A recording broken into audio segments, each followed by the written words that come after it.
to Visual Recreation, the essential video guide to winning FML each and every week. I'm your local bad boy, Drew. And I'm Joey, the strategy guy. And we have 2 new wide releases this weekend, so grab your pets and let's get to the new movies. Now, after faking his own death to Thanos, Tony gets a new identity as a famed veterinarian, Dr. Dolittle, based off his favorite Eddie Murphy film.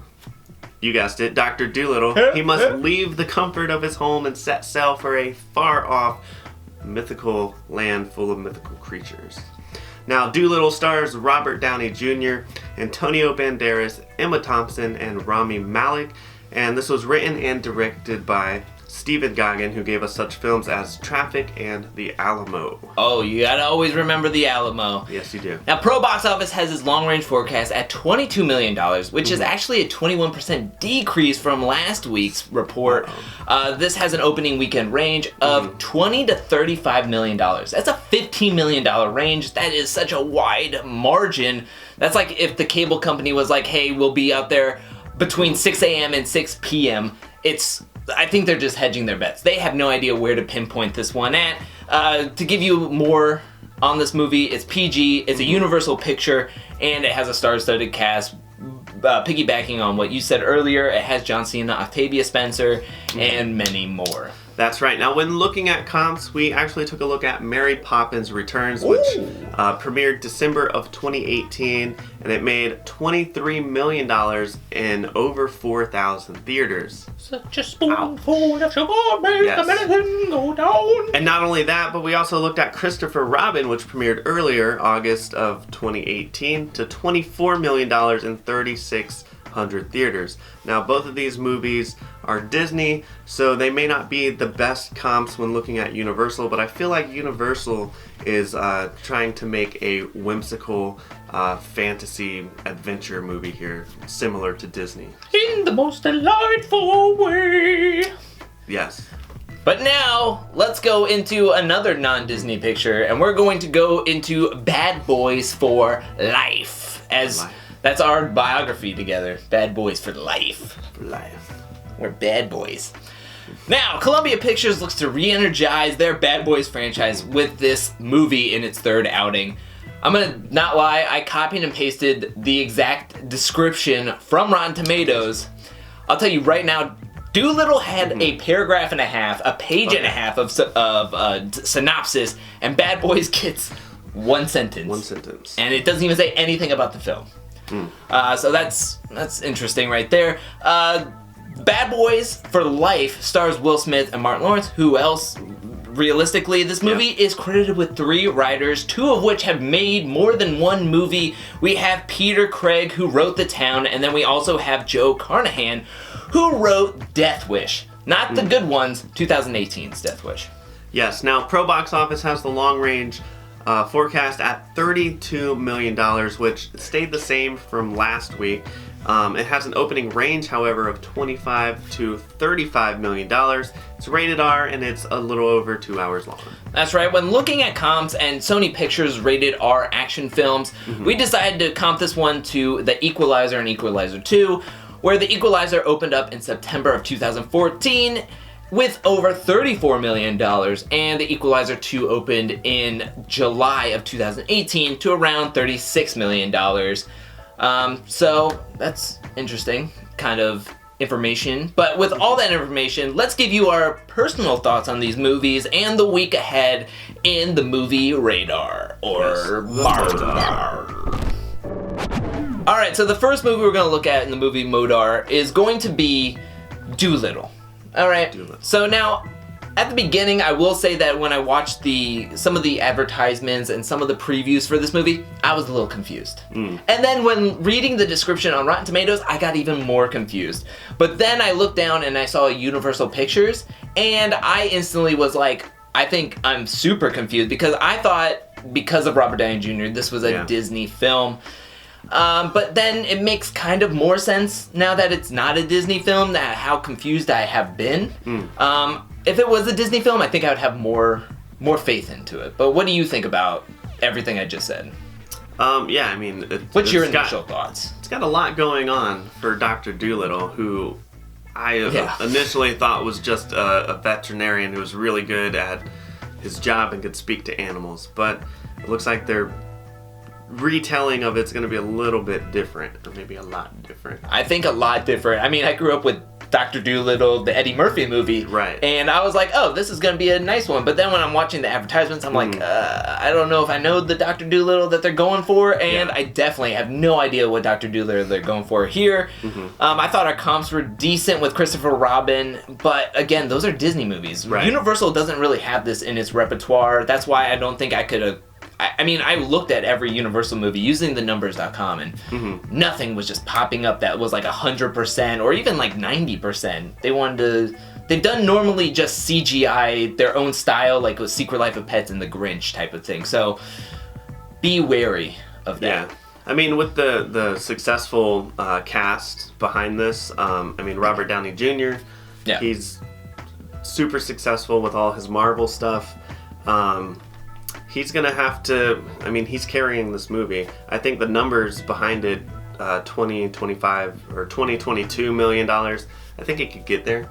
I don't think it's going to drop below like 15 or something. I think it could reach the 20 million mark just because of Robert Downey Jr. alone. I mean, he's done other films like Sherlock Holmes and stuff like that, but...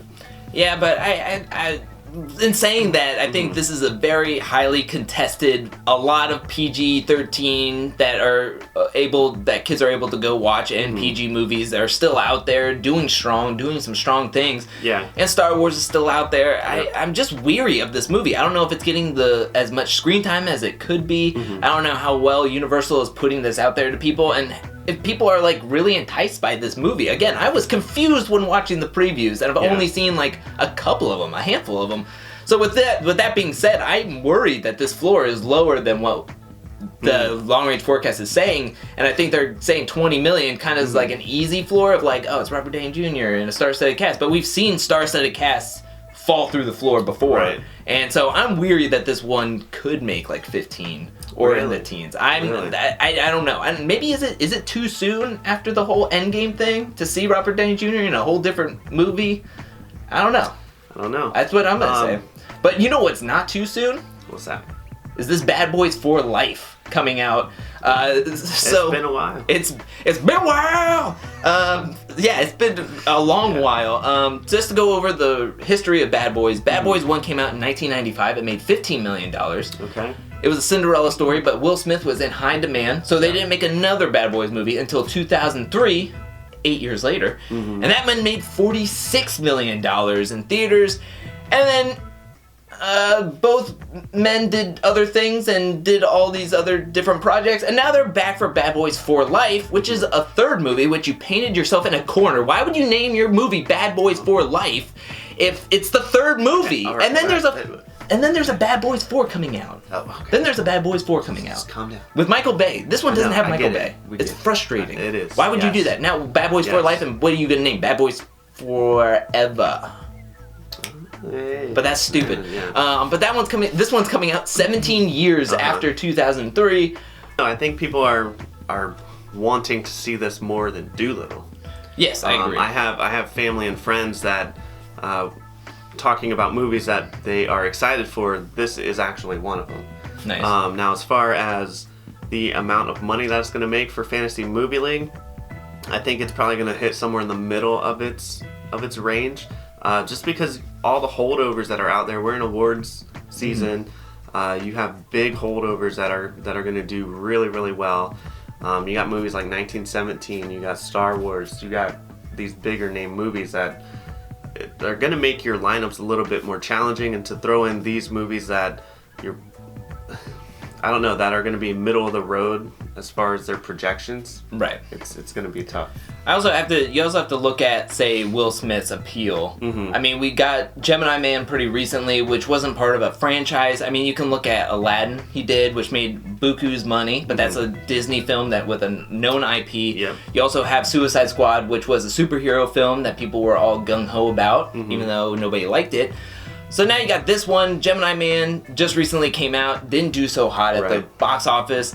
What about this one? How's this one going to do after 17 years? We saw how Terminator Dark Fate happened after being a long sequel of a very well-known franchise. You also have The Grudge that just came out very recently. Child's Play didn't do so hot. I think this one could definitely make it, especially having IMAX theaters, which I saw that they have a lot of IMAX theaters coming out for it.